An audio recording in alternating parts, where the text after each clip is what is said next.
ఓం శ్రీ గురుభ్యో నమః. కీర్తిమూర్తులు. మనిషిని సంతోషపెట్టే అనేక లౌకిక విషయాల్లో కీర్తి ఒకటి. మనిషి సహజంగానే కీర్తి కామకుడు. ఎవరికైనా కీర్తి వస్తే వారు ఎంతగానో ఆనందిస్తారు. దాని నుంచి మరికొంత స్ఫూర్తిని పొందుతారు. కీర్తి స్వభావం అటువంటిది. మంచి పనులు చేసిన వారికి మంచి పేరు, తద్వారా కీర్తి ప్రతిష్టలు తప్పక దక్కుతాయి. మనం కీర్తి ప్రతిష్టలు లభిస్తాయనేది సత్యం. గురుస్థానంలో ఉండి ప్రసిద్ధులైన ఎందరో ఋషులు మనకు కనిపిస్తారు. వ్యాసుడు, విశ్వామిత్రుడు, వశిష్ఠుడు, ఇలా చాలామంది లోకంలో గురుశ్రేష్ఠులై వెలసిల్లారు. ఆధునిక కాలంలోనూ గురు పరంపర కొనసాగుతోంది. యథాశక్తి వారు పేరు ప్రతిష్టలు పొందుతున్నారు. మరికొందరు వారికి ఇష్టమైన పనిలో ప్రావీణ్యం సంపాదిస్తారు. వారు పనిలో నిష్ణాతులై కీర్తి పొందుతారు. నలమహారాజు, భీమసేనుడు ఈ విధంగా పేరు గడించిన వారే. వారు పాకశాస్త్ర ప్రవీణులు.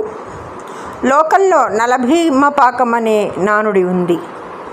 పాండవులు ఎప్పుడూ ధర్మం వైపే ఉన్నారు. వారు ఊరికి ఎప్పుడూ ఉపకారమే చేశారు.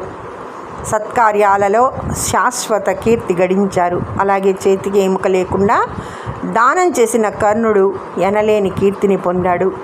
లోకహితకరమైన కార్యాలు చేయడం ద్వారా శిబి చక్రవర్తి, దధీచి మొదలైన వారు ఎంతో కీర్తిని ఆర్జించారు. మమ్మటుడు తన కావ్య ప్రకాశం గ్రంథంలో కావ్యాలు రాయడం వల్ల కలిగే ప్రయోజనాల జాబితా ఇచ్చాడు.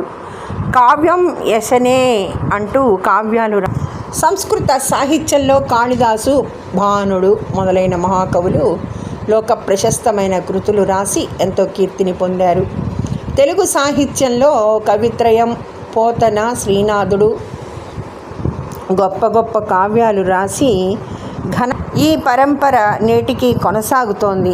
సమాజంలో కొందరికి దానం చేయడం వల్ల కీర్తి దక్కుతుంది. ఇంకొందరికి మంచి వ్యక్తిత్వం వల్ల పేరు ప్రఖ్యాతులు వస్తాయి. మరికొందరికి వారు చేసే సేవల ద్వారా కీర్తి ప్రతిష్టలు లభిస్తాయి. శ్రీమతి డొక్కా సీతమ్మ లాంటి వారికి అన్నదానం చేయడం వల్ల నిరుపమానమైన కీర్తి ప్రతిష్టలు లభించాయి. స్వామి వివేకానంద లాంటి వారు ఉన్నతమైన వ్యక్తిత్వం ద్వారా విశ్వవిఖ్యాత కీర్తి గడించారు. మదర్ తెరెసాకు ఆమె సేవల ద్వారా ఎనలేని పేరు ప్రఖ్యాతులు వచ్చాయి. సమాజంలో ఇప్పుడు ఎంతోమంది దాతృత్వం వల్ల ప్రఖ్యాతి పొందుతున్నారు. చిత్రలేఖనం వంటి లలిత కళలు సైతం కొందరికి ఎనలేని కీర్తిని తెచ్చిపెట్టాయి. కేరళకు చెందిన రాజా రవివర్మ, తెలుగు వారైన దామెర్ల రామారావు ప్రపంచ ప్రఖ్యాతిగాంచిన చిత్రకారులు. సిద్ధేంద్ర యోగి నాట్యశాస్త్రం వల్ల ప్రసిద్ధి చెందారు.